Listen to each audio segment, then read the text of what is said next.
Hello everyone, welcome back to this Photoshop tutorial series. In this tutorial we are going to learn about the difference between raster and vector programs. So let's focus on raster for now. Raster algorithm is otherwise called as bitmap also. So both bitmap and raster represents the same thing only.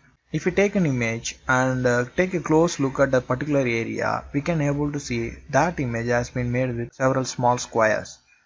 Each square is called a pixel. If we take a pixel based editing application, the empty canvas has been made with transparent pixels like this. So this pixel grid is actually a working area, and what we are doing using that application tool is actually trying to fill these pixels with color and transparency information. This is how the bitmap program works. The more important thing we need to understand is the more the pixel density, the more the quality will be. If you are using very less pixel density, the image will be blurred and pixelated like this. The more we increase the pixel density, the image will become crisper and better. Vector programs completely work in a different way. Vector is actually made with a mathematical algorithm, and using curve we are going to work with vector applications. We create curves called strokes inside the program, and whatever the area the stroke has been covered has been filled with a fill color. This is the basics of vector program. By adjusting the curve handles, we can able to reshape the shape inside the vector program. So let's see the strength and weakness of raster and vector programs. Raster programs are very flexible for painting needs.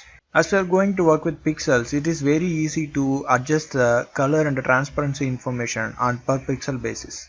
As we are going to work with curves in vector program, we can able to easily edit the curves at any time.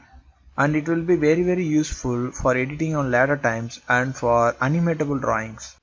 And the problem here is, as we are not going to work with per pixel basis in vector algorithm, we have a control for transparency information only for a particular area covered by the stroke we created. But the real strength of vector program is its edges. Vector shapes never lose its quality while resizing. No matter how big we enlarge the shape or how small we reduce the shape, the quality and edge sharpness will always remains the same. But in raster program, we can able to see a big difference while resizing the image on the edge quality.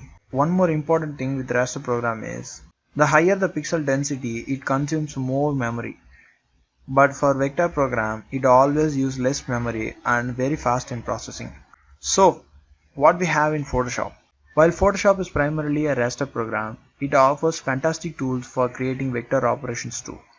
Most common vector tools inside Photoshop are the shape tools and the pen tools. Although the important vector tool inside Photoshop is the text tool. As the sum up of this tutorial, primarily we need to understand that Photoshop is a raster program and it is completely made with pixels.